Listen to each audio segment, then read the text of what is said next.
From the very beginning when we started the orphanage, we always assumed or planned, just like you would in your own family, and even more than that, that the church would be a vital part of their lives.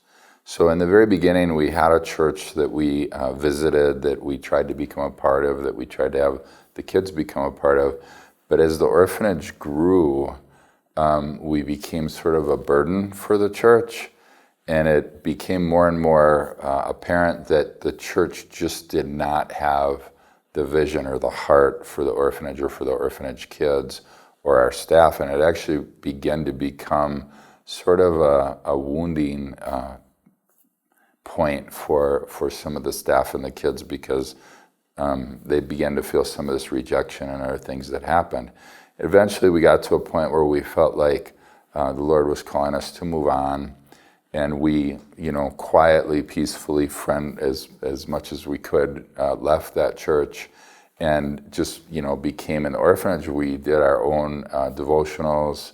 We did our own Sunday worship, things like that. Little by little, it began to turn into a church. In fact, people started to come from the community around us and want to come in, and some of the kids' family and things like that. And the Lord was challenging us to start a church. The problem was that at the time, we were really, really happy just with the orphanage ministry. And in the back of my mind, I would think, why would I want to start a church? I mean, that's a lot of work, and there's a lot of problems that go along with pastoring churches. We had started and pastored churches in the past. And my thing was with the Lord, I had a fleece kind of sort of before the Lord, and I would say, Lord, if we start a church, I want to start a church where everybody loves everybody. And if we can't do that, I don't want to start another church. But the Lord challenged me and said, the real question is, will you love everybody? Will you be able to love everybody regardless of where they're at, regardless of whether or not they love you back? And when you can answer yes to that, that's when you should start a church. And so the Lord did his work in my life like he always does in our lives.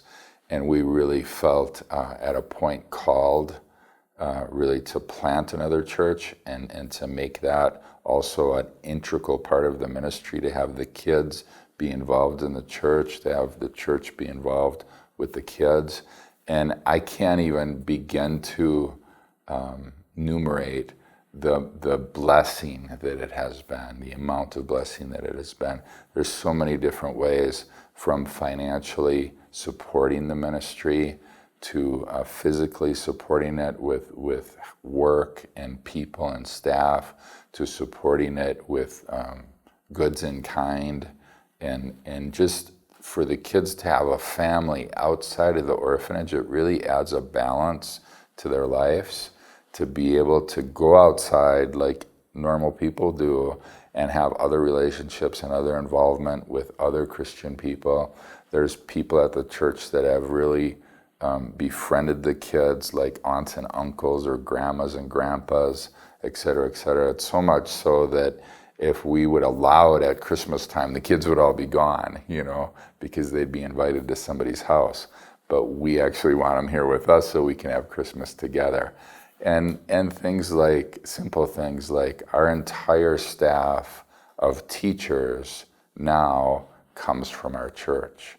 We know them well. They've served in ministry. There's this relationship and this confidence. Some of the staff that we have in the orphanage have also come from the church. And it's just an integral part of the ministry that's a blessing in so many different ways.